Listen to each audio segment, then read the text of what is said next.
What's it like being back in Hong Kong after COVID? Well, first, I actually have been in Hong Kong earlier this spring, but it's always a great treat for me to be back in Hong Kong.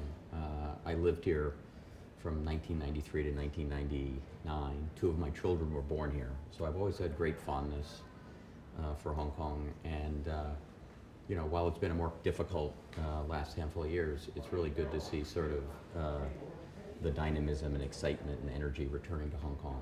The IMF yesterday updated its China GDP forecast for this year and next year. So what do you think that means for global investors with exposure in China, and what does that mean for Warburg? As investors, we're all living through what I would describe as two really big changes in the environment. One is, really for 40 years, we've lived in a declining inflation and interest rate environment, and then a very low one. And obviously that's changing. And secondly, we lived without with geopolitics mattering less. And those two are both changing in ways that as investors we're going to all have to understand and respond to. And China's obviously had this 40-year transformation of 10% GDP growth as it grew into an $18 trillion economy, and it's now going through sort of some of the maturing pains and the like. And I think as it sort of winds its way through the sort of macroeconomic set of issues, it's going to change the landscape for investors in terms of how to understand it. And I think in many ways there are still real dimensions of uncertainty about how all this is going to play out. And I think part of it is being patient and sort of letting things evolve, as opposed to having excess confidence in our ability to completely predict how that will happen. I think from our vantage point, we've been present for 30 years, and as a firm, we're the oldest private equity firm in the world. And one of the things we've learned over that period of time is that great investors and investing organizations aren't just made when times are good, they're made when times are difficult. It's the ability to not just capture the upside, it's the ability to kind of actually survive through the more difficult periods. And that ultimately, I think for those, us included, that can manage through these moments, the other side of it will look rather interesting. What are some of the investment opportunities in Hong Kong and in mainland China that you're excited about this year and the coming year?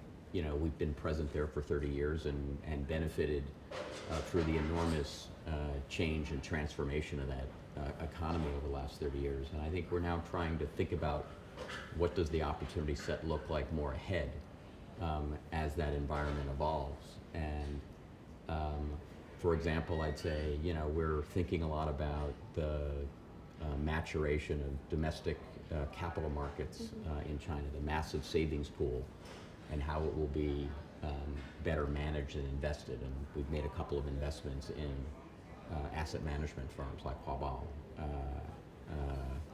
and Zhongou. And we're sort of thinking about that space as one that sort of has some positive tailwinds around it. Warburg recently closed a $7.3 billion USD global fund. It was oversubscribed and the largest fund it's raised in its history. So congratulations on that. Can you tell us a little bit about your plan for the fund? What regions, what sectors are you going to be investing in? And what does the investment pipeline look like? As you said, it is our 14th fund, the first being back in 1971. So we think, we don't know of anyone else that has a 50-year fund investing record. So we're quite proud of it. And what I'd really say is, while there are always themes and ideas that are maturing, the real key to sustainable success is diversification. It's being present across sector and geography and vintage. It's less trying to predict how the world will play out, and more trying to be present in spaces and understand where risk-reward shifts and the more interesting opportunities go to. We've had long-standing presence in technology and healthcare and financial services and business services and industrials and real estate in Asia. We've obviously started in the US, but we've been in Europe since the middle 1980s, and we have a nearly 30-year presence in Asia and China and India and Southeast Asia and the developed parts of Asia as well.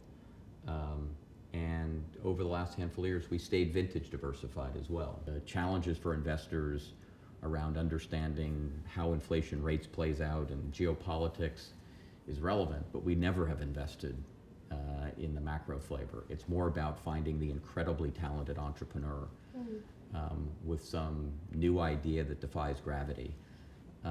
And those are the great stories that make great fortunes and great investments, and how firms like ours can survive since 1966.